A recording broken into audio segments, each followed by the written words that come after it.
Welcome to the Creative Play and Podcast Network.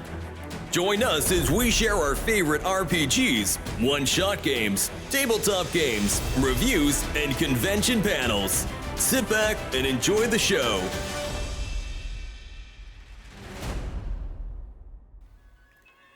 Hi, this is Kelly, aka Trixie from Ragnarok and Roll, assigned to Ragnarok Story, and Tilda Wimblewick from D&D Journey of the 5th Edition. First off, I would just like to say thank you to everyone for listening to our varied adventures, as well as for rating us on iTunes and rpgpodcast.com. If you haven't rated us yet, we would greatly appreciate it if you could. And if you're looking for more ways to support our efforts, we are now on Patreon, a great site where you can help us continue making more podcasts, as well as some special surprises for our patrons. If you can, please look us up at www.patreon.com/cppn. Every little bit helps. And again, thank you for listening. Hello everyone, welcome to the first of hopefully many brass button adventuring panels. This is the Cogs and Gears of Steampunk Roleplaying. You want to go ahead and introduce yourself? Why would I do that? Because we don't know you. So I'm Josiah. I am a longtime GM, game master. Also, theoretically, I host a podcast, though that's currently on hiatus. And I am a self-proclaimed media junkie. My name is Zach. It's called Two Idiots and a Dog. It's a media podcast. My name is Zach. I am a professional dungeon master. I also run systems outside of Dungeons & Dragons, contrary to popular belief.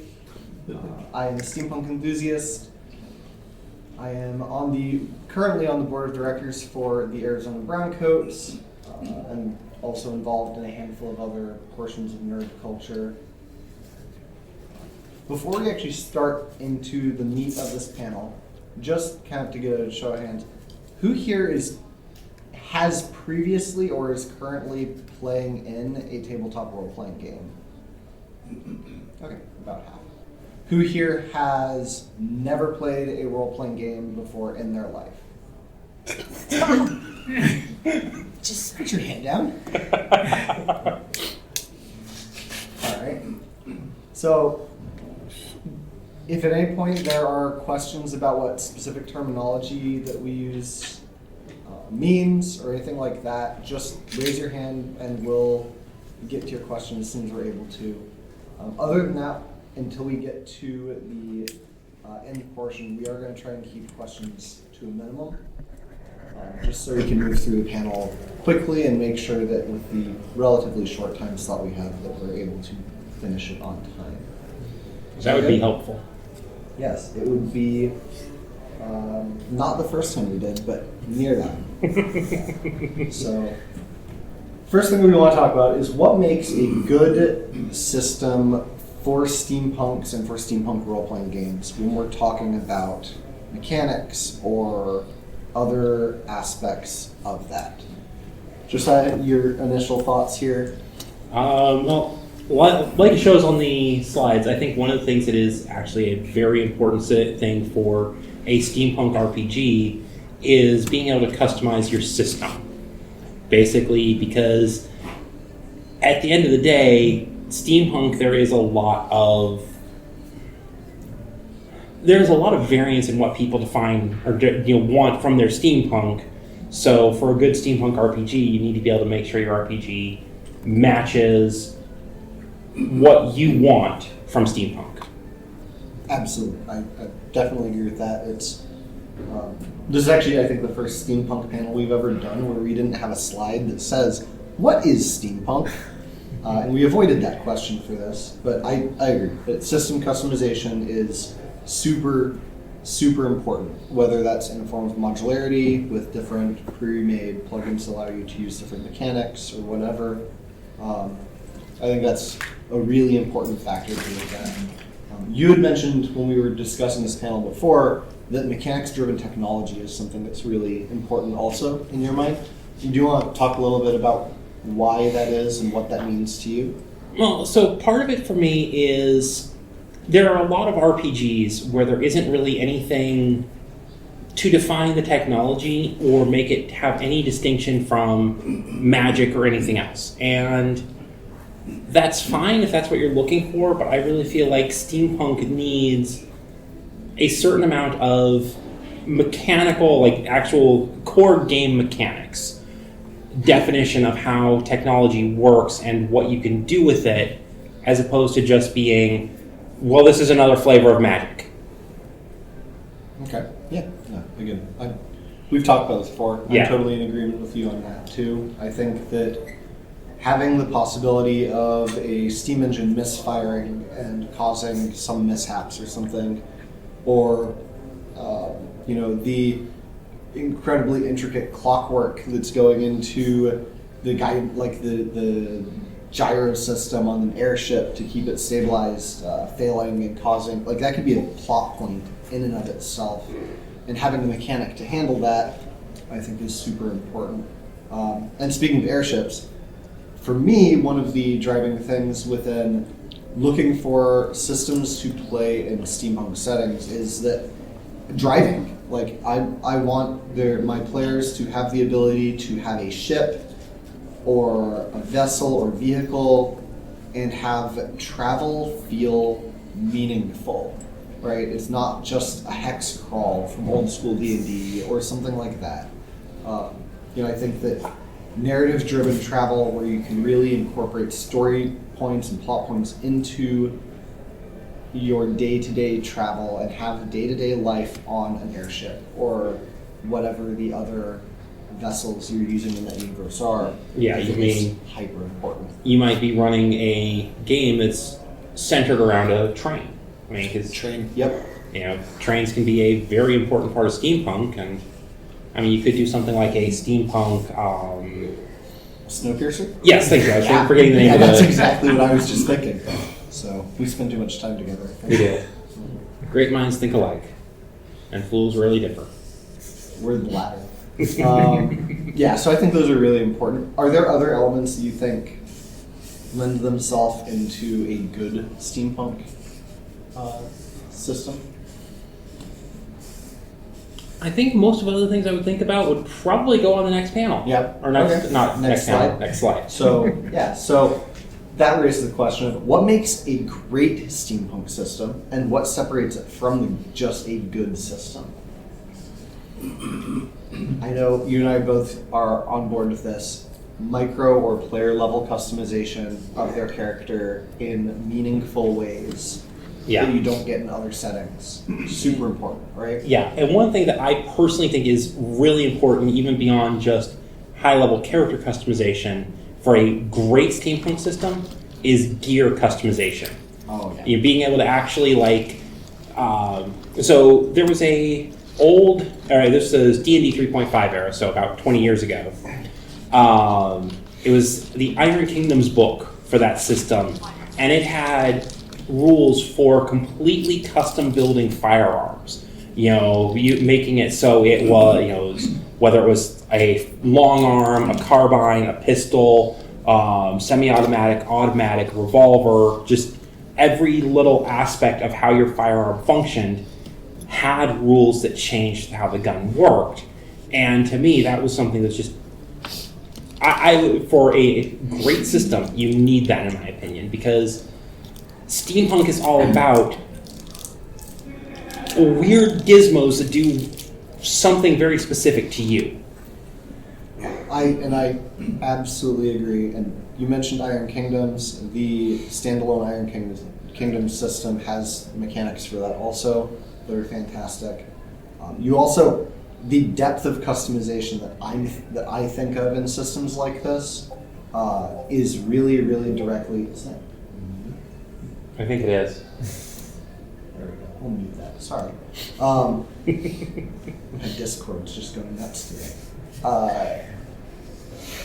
I think, even though it's not the steampunk setting, it's one that we're going to touch on later, is the customization of equipment, gear, and clothing in the Shadowrun universe, I think, is the level of customization that we're looking for in steampunk settings. Yeah. You want to be able to say, oh, I've got this top hat, and it's got these goggles, and this is what these goggles, if I have them on, it does this, and it's got, these mechanics that go with it, and having this really intricate, detailed gear that is tailored to who your character is, I think is really important. And as a GM, picking a system that allows for that, or hacking together a system that allows for that, is a really important thing. Yeah, I definitely agree there. You brought up the concept of mechanics-driven travel options. So, okay, having a good narrative for your travel is great. Your airship crew, and you can run an entire airship on purely just the narrative of the time it takes to get there. But once you put mechanics into it, it starts making your players' choices on their character builds a lot more important, because now you're having to put, okay, you want your airship pilot to be really good at piloting their airship, so they're going to need to maybe put some focus into that. And it also makes it so that your travel not only is narratively satisfying, but it is also satisfying from a gameplay standpoint. Yeah, especially if you're going to have any sort of vehicle or travel-oriented combat encounters. Yes. Really, air-to-air combat can be a major part of something like that. Also, with the wrong system, is a nightmare to run. Yes, it is. Air-to-air combat in Dungeons and Dragons or Pathfinder, particularly 2, I think really, really difficult to have it run and have it feel good and unique. Although the Star Wars conversion for 5e does better. Does a little bit better. We talked a bit about social mechanics. Do you want to talk about that? You want me to talk about that? You can talk about it. Having a rewarding, when you're looking for a role-playing game system that is going to be used in a steampunk setting, because of the colonial and imperial elements that normally go into it, and caste systems, aristocracy, I think having a really rewarding and fleshed out social system where you have a way to resolve social conflicts that isn't just the players bickering at each other at the table and then rolling some dice. Having a more fleshed out mechanic for that, I think is a really, really important thing. And rewarding players for playing into that, and having a way to reward players for playing into social encounters. Treating them almost as if they're combat of their own, I think is a really, really important mechanic to deal with. Yeah, so honestly, even though it's not one that you usually would think of doing social stuff, Pathfinder 2nd Edition has a full system for... It does, and that's actually exactly what I was thinking. Yeah, it's got a full system for the social engagement, and the other thing I really like that it does, and I think it is important for a system, if you want to have social engagement, is it makes it so that you're not limited to just the traditional charisma skills for your social interactions. So you can be good in a social interaction even if you're the highly athletic barbarian who has no charisma whatsoever. Yeah, and those social interactions can be they can look very different from system to system. In classic D20 based systems, it's just a check or a series of checks. If you go back far enough, it might be even like a cascading system of dice rolls where the results are, interwoven with each other. But then, can you explain a little bit on how the Pathfinder social system works off the top of your head? So the basics of it is it's broken down into two major aspects, which is to learn things about the person. So basically you're learning what they like. And so you're basically trying to ascertain, okay, that you learn that this NPC, they're really into lifting weights. So, you learn the things that you can use to engage with them. And then you are basically trying to influence them, and it's done over a course of rounds, kind of like a combat encounter. And you're basically trying to build up influence with them. So basically, you're still making checks. There's still a lot of dice being rolled because, let's be honest, it's Pathfinder. You're gonna roll a A lot of d20. dice. Yeah. But it's about you're making these checks to get enough influence with the person to be able to either get them to do what you want or to be able to make a connection with them for future purposes. And I think that works really well. I also think that, again, going back to Shadowrun or similar systems that are driven in the same way, systems that have a large number of social skills or knowledge skills, where you might have a character who has a really defined, really solid understanding of the criminal underworld, and then you may have another character who's got a really defined sense of how the aristocracy functions. Being able to reward players for utilizing those skills, I think, actually, it's more of a rules light system, but Powered by the Apocalypse, I think, rewards social encounters in really creative ways. It does. And I believe we discovered that there is, in fact, a steampunk-ish kind of Powered by the Apocalypse. I mean, if you can think of it as a Powered by the Apocalypse game for it, honestly. Eccentric Exploits is quite good. I'm not familiar with that one. Exploits is not one. It's not one that we actually found in our research even. So It's Thrilling Adventures is sort of the main one, and the Eccentric Exploits. Thrilling is Adventures, additional we did piece. talk about Yes. some, and we were, Yeah, Eccentric Exploits is just all steampunk flavored. I'll have to look into that one. We'll have to look into that for sure. The other thing I think that a social system needs to really shine, I really think you need something for actually having contacts. Oh yeah. And it's a little trickier with steampunk unless you're going like aetherpunk or really stretching the levels of what steampunk can do, because usually for a good system for contacts, you want to just be able to, pull out your phone and call your contact. Right. And, a lot of steampunk systems, you can't do that. I used in a steampunk campaign that I ran a while back, I used it like a telegraph system for people to be able to get in contact with their contacts and particularly with like their mentor characters in the story. I can see that. And that worked super well. And especially doing a telegraph actually kind of leads to an interesting thing of that little bit of delay or having to be in a very specific spot. Yep. Have to wait for that response. Yeah, it made for interesting gameplay, I think. I think systems that reward failure are really important for steampunk settings too. That's something that, to me, in role-playing games can be as important as rewarding success. And something that a lot of modern systems have moved away from. But rewarding failure, I think, is a big positive thing when you're looking for a system for steampunk as a genre. In general, I think it's a positive thing for a system because, there's too many systems where you can just lock up on a failure. Yeah, and that's never fun. 45 minutes to get through the door because no one can pick the lock. No bueno. Not something we want. How do you confound a group of adventurers? Give them a door. Give them a door. Even if you really want to confound them, make it not locked. Yeah. Unlocked. Swings both ways. They'll never get it open.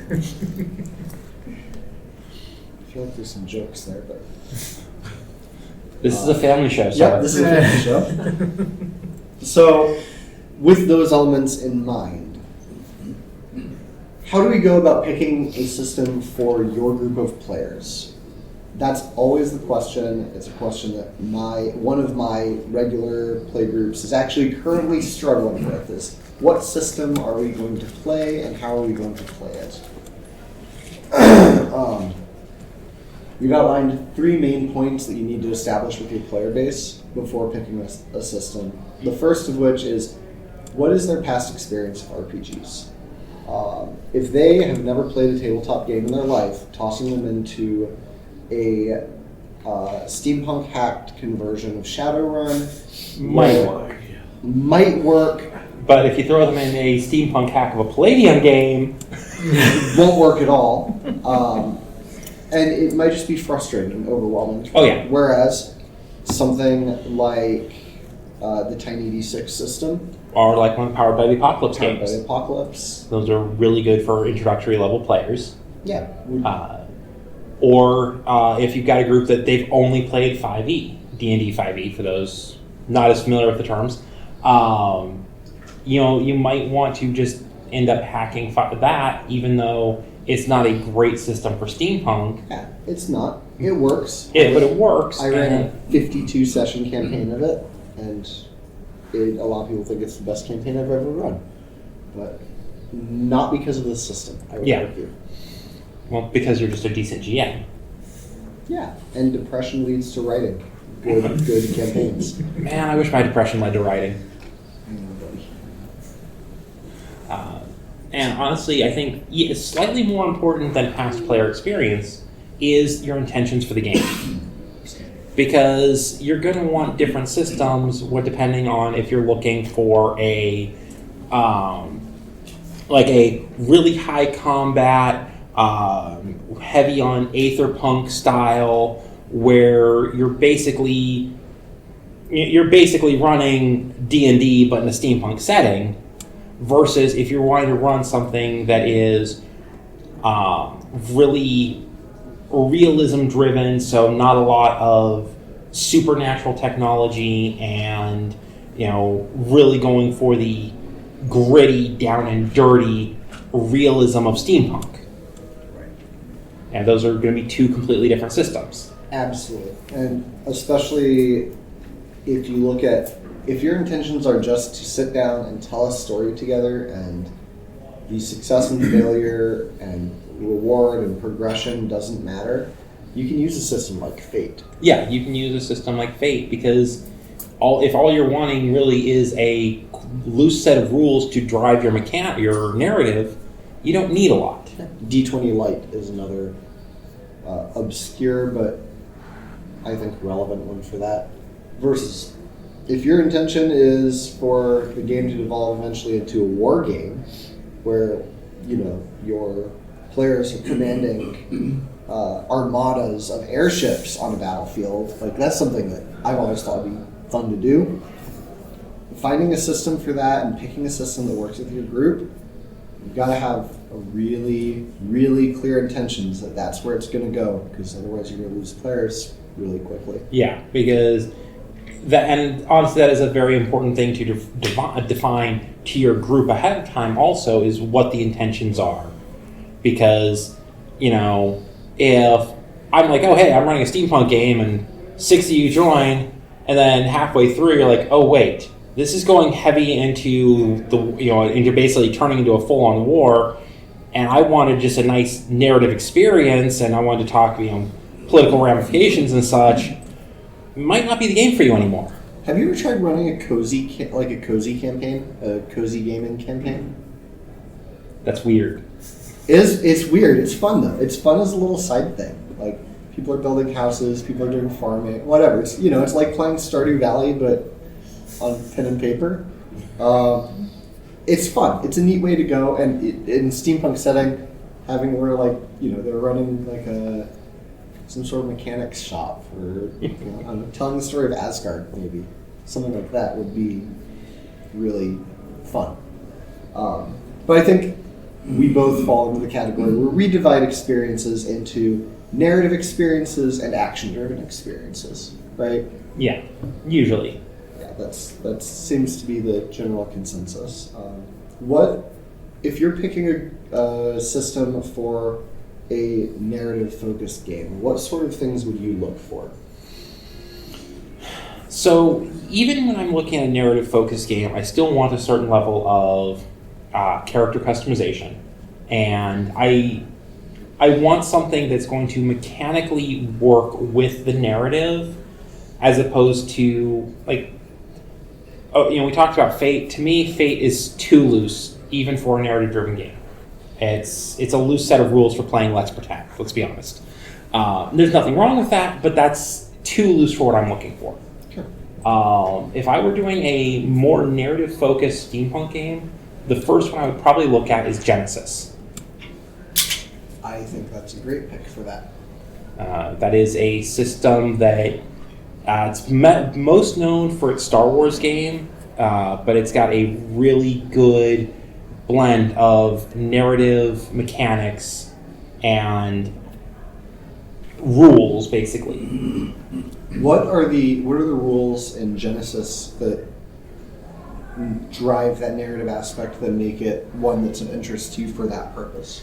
So one of the things I think that works really well for it is the degree of success and failure. So it's not just quite a binary, you succeed or fail, but also I think the fact that there is a secondary aspect of it, of all of your roles, of basically essentially getting something good or bad outside of succeeding or failing. So you might fail something, but you accidentally do something good in the process.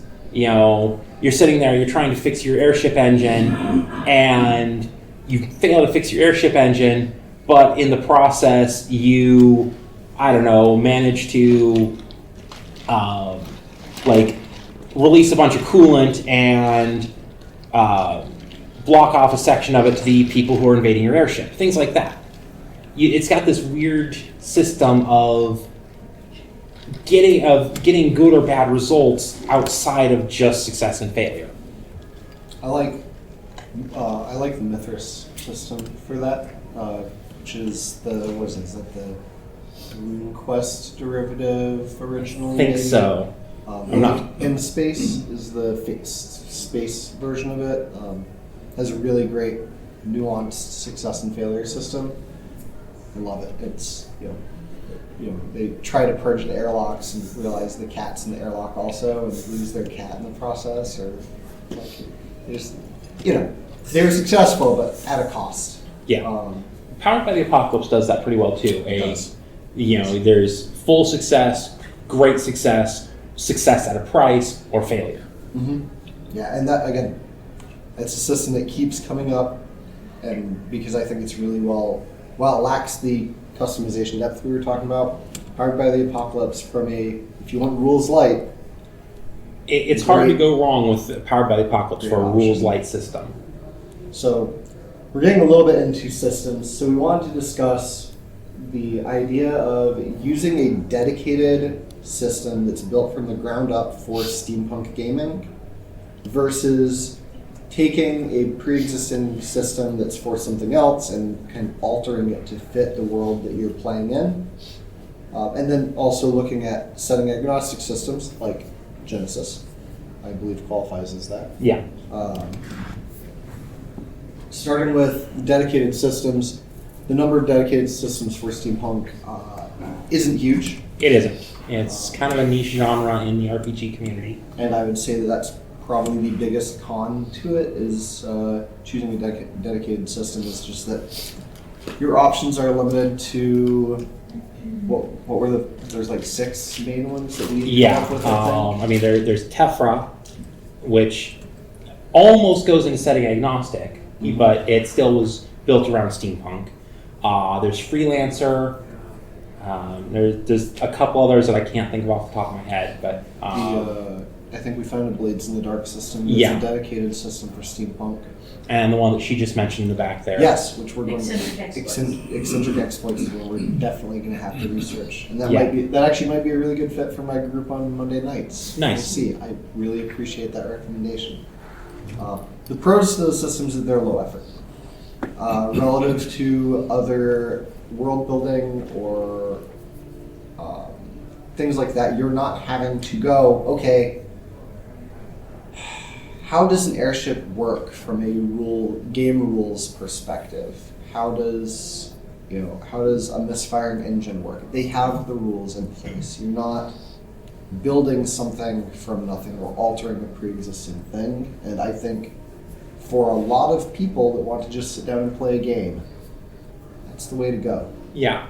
The other thing that I would actually consider as a bit of a con on a dedicated system is, again, going back to what I originally talked about of what kind of steampunk you're looking for.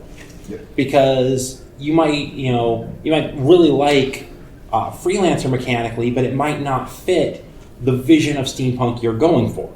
Like, freelancer has magic. It has a myriad of different species that are playable. And you might want more traditional Victorian, strictly human. You might not want much in the way of magic. Or you might want higher end magic. You might want magic to be as ubiquitous as it is in your traditional high fantasy games. So sometimes a dedicated system may not mesh with what you're looking for steampunk. I definitely agree with that. And sometimes the dedicated system that you're looking for the campaign you're running winds up not being a steampunk system, right? It's without hacking things together, just using third-party published supplements, you can run a steampunk campaign in any edition of Dungeons & Dragons except for maybe first, and have it be really stable and fluid and have the mechanics there. It's just not ever going to fulfill the social side in the way that I think Josiah and I both believe a system should.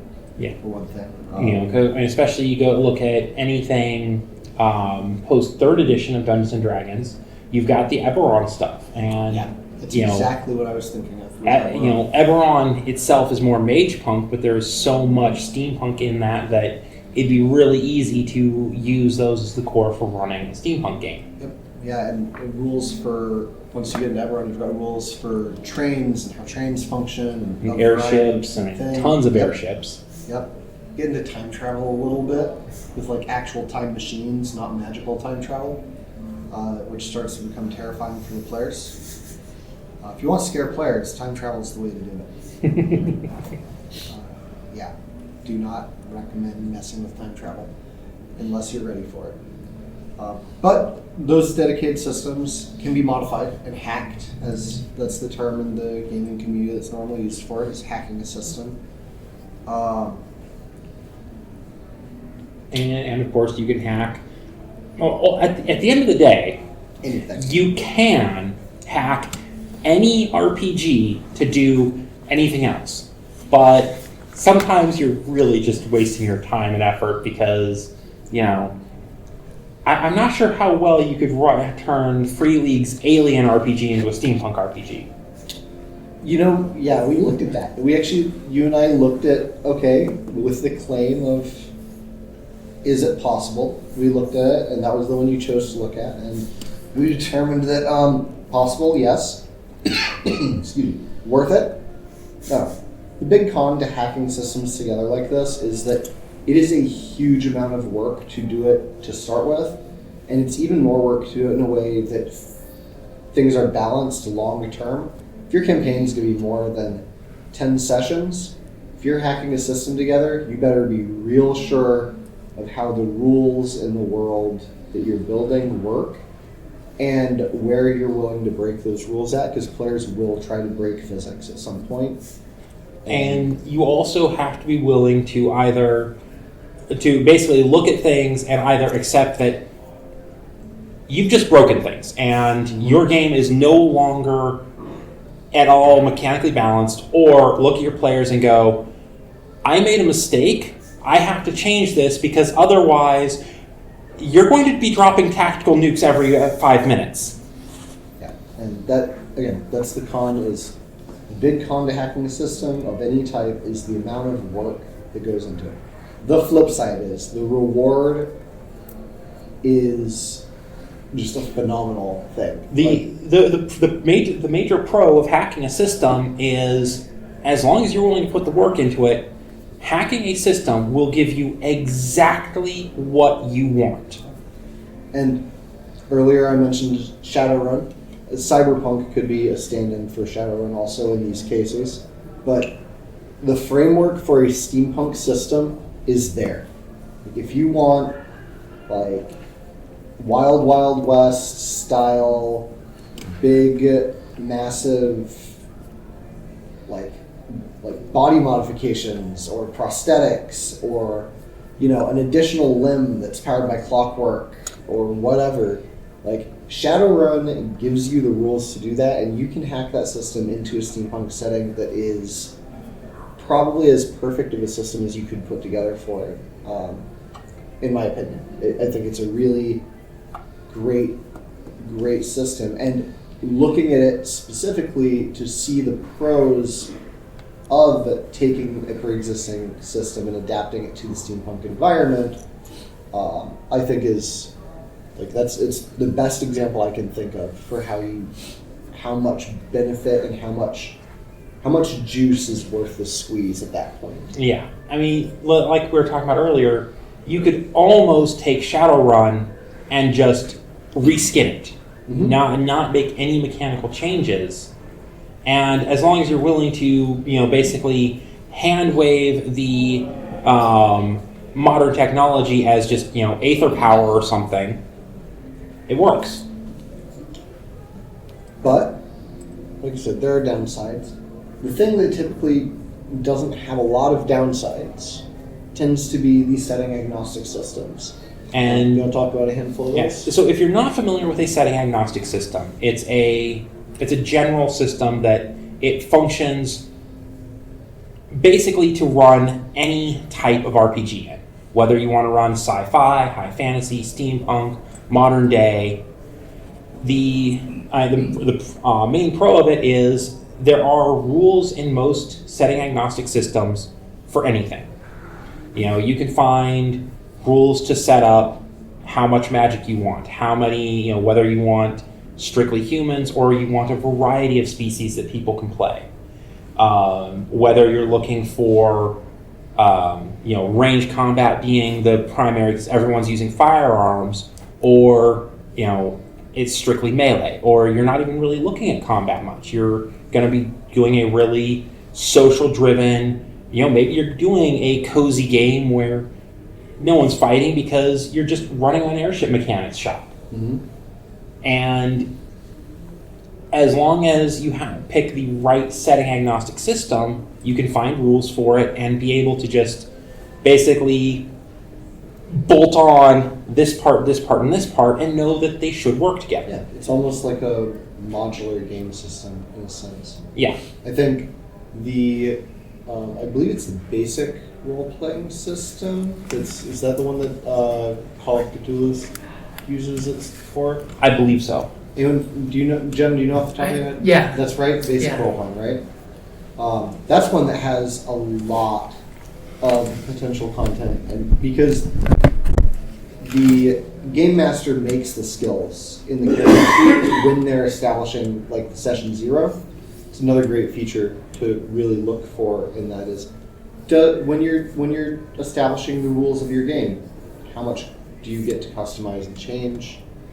Something we talked about earlier. Basic role playing is a great way to do that. Yeah. And the one I mentioned earlier that I would use if I was doing a narrative-driven steampunk game, Genesis. Mm-hmm. Not only are there a bunch of books for Genesis that have everything from air combat to superpowers to magic, there's also a huge amount of third-party content released online that, again, you can find anything for it. So, I think, did you have anything else to add on to the system agnostic? There's not a lot of cons in my opinion, so. I think the biggest thing with the biggest con to a setting agnostic system is, and to me it's not much of a con personally, but a setting agnostic system is not going to come with a world. You're going to have to build your world entirely from the ground up, or you're going to have to take a pre-existing world. You're taking the world of, Abney Park steampunk stuff. You're taking that world that they're in, and you're kind of finding the right stuff in that system to build that world out. Yeah, I think that would be my biggest con. The only real con I can think of is that you can't get away. Later today I've got a panel that's lazy dungeon mastering. Can't get away with lazy dungeon mastering if you're using a setting agnostic system. You really can't. Your prep work is just an immense amount of creation to make sure that you have content all of the time for the players. But I think that pretty well covers that side of things. Which kind of moves us to the next section of our panel, which is an extended Q&A. I think everyone who's here is interested in at least in the idea of role-playing a steampunk world, whether that's LARPing or tabletop. We didn't touch on LARPing at all, but I don't think either of us are that much of LARPers. Not really. My LARPing mostly is on paintball fields, but Yeah, we might need to get a hold of a LARPer to add to these panels. I actually was thinking that the next Brass Button Adventuring panel would be specifically focused on steampunk LARP. I think it'd be a really fun thing to visit. But I wanted to open up the floor to anyone who had questions or thoughts that they wanted to discuss, whether it's bouncing campaign ideas, asking about specific systems, or just a really straightforward question of, I've never roleplayed before, how do I do this? So what do we have? Yeah. When you were going through the systems, two of them came to mind that I don't know if you guys have looked into, but one would be GURPS. Oh yeah, absolutely. GURPS is a classic. We had an agreement that we weren't going to talk about GURPS. Okay. But 4th edition does have steampunk books for it. Yes. Which is nice. Yes, it does. The other one that I was thinking was 2D20, which in itself is system agnostic, but you could take a combination of Watching Cthulhu and actually Star Trek Adventures, combine those together, and map it up to And the ship mechanics from Star Trek Adventures. and maybe draw a little bit out of Infinity as well. Exactly. Yeah. You throw those together, get the pieces you need, and just change it to be steampunk, and there you go. And That's a really easy system. Actually, isn't also Fallout 2D20? Yes. Yeah. Fallout's also 2D20. And so, I mean, despite what people would think, there's actually a lot of stuff that you can import into steampunk from Fallout. Yeah. What else do we have? We planned for an extended Q&A. What you So got? what would be sort of the best known or most popular dedicated systems? There's not a lot of really well-known dedicated systems. Honestly, I think the best known are probably going to be Freelancer and Tephra. And yeah, I would think Freelancer, Tephra, Iron Kingdoms would be the other one I'd put. Yeah, I always, my brain always puts Iron Kingdoms into Dieselpunk. I know it does, but I think Iron Kingdoms is probably the easiest to get into if you are inexperienced as a role player. It uses mostly very straightforward wargaming mechanics for the combat.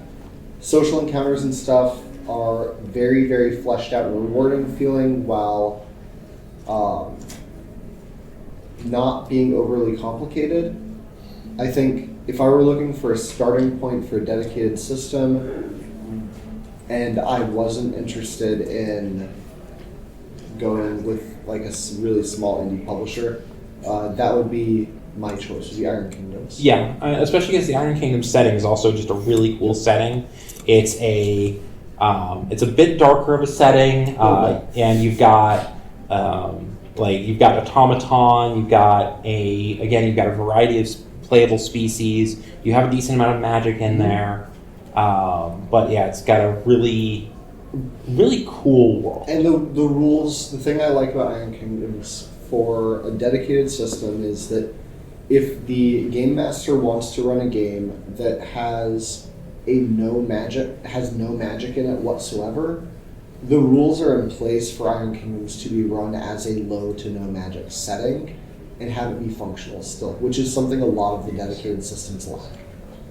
So the only downside to Iron Kingdoms is I think the Iron Kingdoms books are out of print now. Yeah.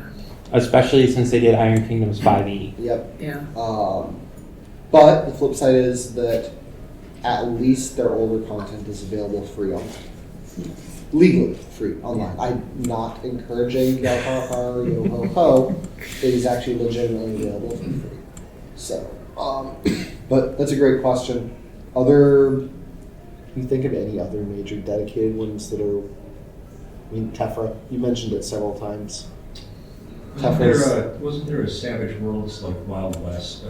There's a Savage Worlds Wild Deadlands. West. Yeah, Deadlands. Deadlands lacks the.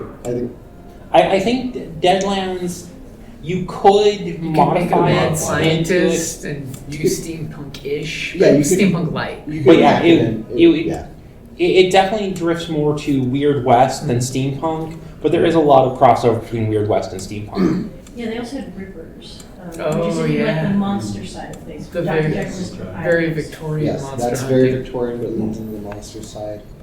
I had forgotten about that one completely. Actually, I haven't thought about that in years. Anyways, yeah. Do we have any other questions or thoughts, concerns? So if you guys had 1 week before game day, what system would you pick to do a steampunk campaign? Okay, are we talking campaign or one shot? Campaign. We'll say 6 to 10 sessions at least. Okay, if I have 1 week, I'm doing Pathfinder 2nd Edition. Because I know the system very well, and there is enough built into it that I can easily incorporate enough steampunk for it to be satisfying for me. My answer for that is 1 week. I'm going to use so there's a variant system from 5th edition that is 5th edition light or 5th edition stripped that removes pretty much everything except for core stat blocks from the game. That would be for only a week of prep time, I would use that and use the Gygax 75 challenge layout for world building to build the campaign. And you'd actually get sleep that week. I would have time left over.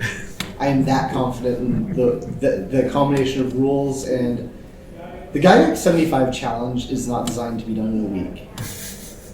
It's designed to be done in 7 weeks, where you're only working 1 day a week on it.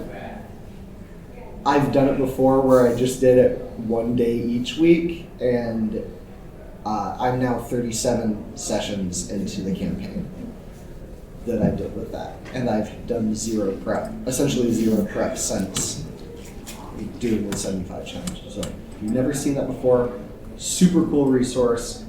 It's from Gygax's articles and interviews in Dragon Magazine from 75 through 81, I believe, is when he did the interviews. And then they took and consolidated it into a workbook. If you're interested in world building for RPGs but don't know where to start, it is, in my opinion, the best starting point that there is. Gygax 75. And again, free resource. Super cool. I'll be touching on that more on the panel at 9:30, Lazy Dungeon Mastering. Other thoughts, questions? People looking for games?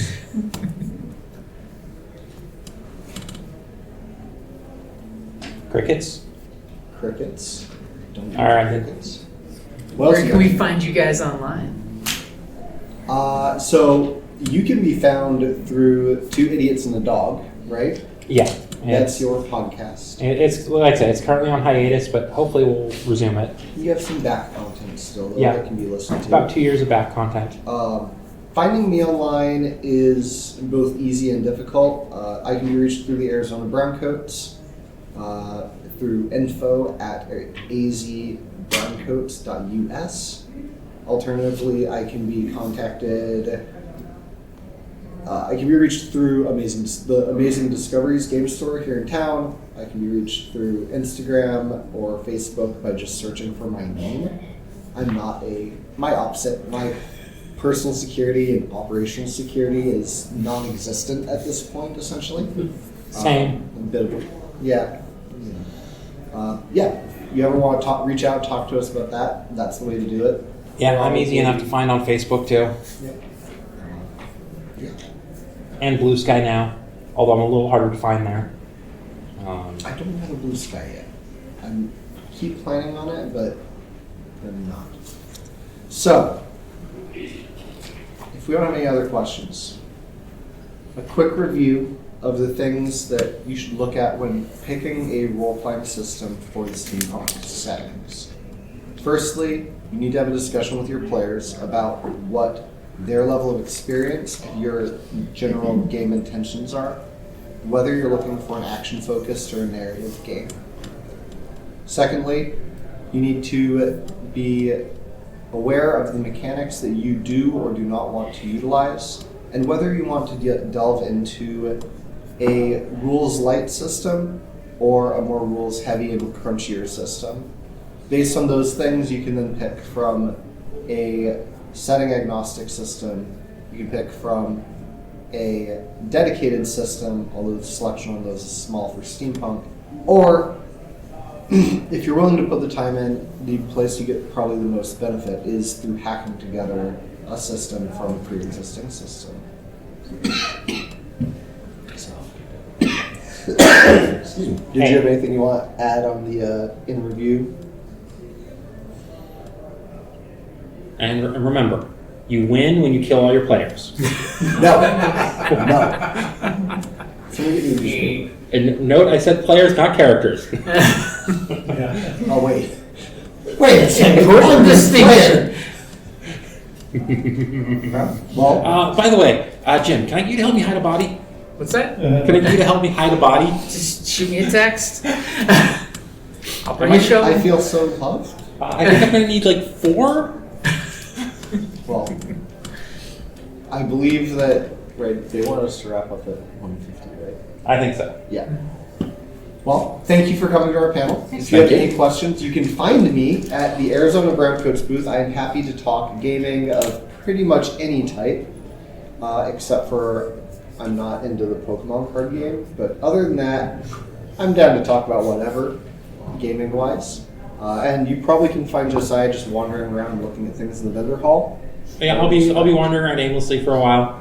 If you want to talk about the Pokemon card game, talk to her. Or Digimon. I'll talk Digimon. Thank you all for coming. We're incredibly grateful to have you all. We have 2 other panels coming up that are gaming. Well, one is gaming related, one is steampunk related. Tonight at 9:30, there's lazy dungeon mastering. That'll be me and the owner of Goth Geek getting together to talk about how we don't do a lot of work to run our games. And then Josiah, myself, the author R.S. Ari, and Megan Hall from the Arizona Browncoats on Sunday are getting together at 2:30 to discuss how steampunk has influenced sci-fi, which is kind of a reversal of what we normally look at and talk about with that group. So we'd love to see you there. Thanks for coming in. Thank you.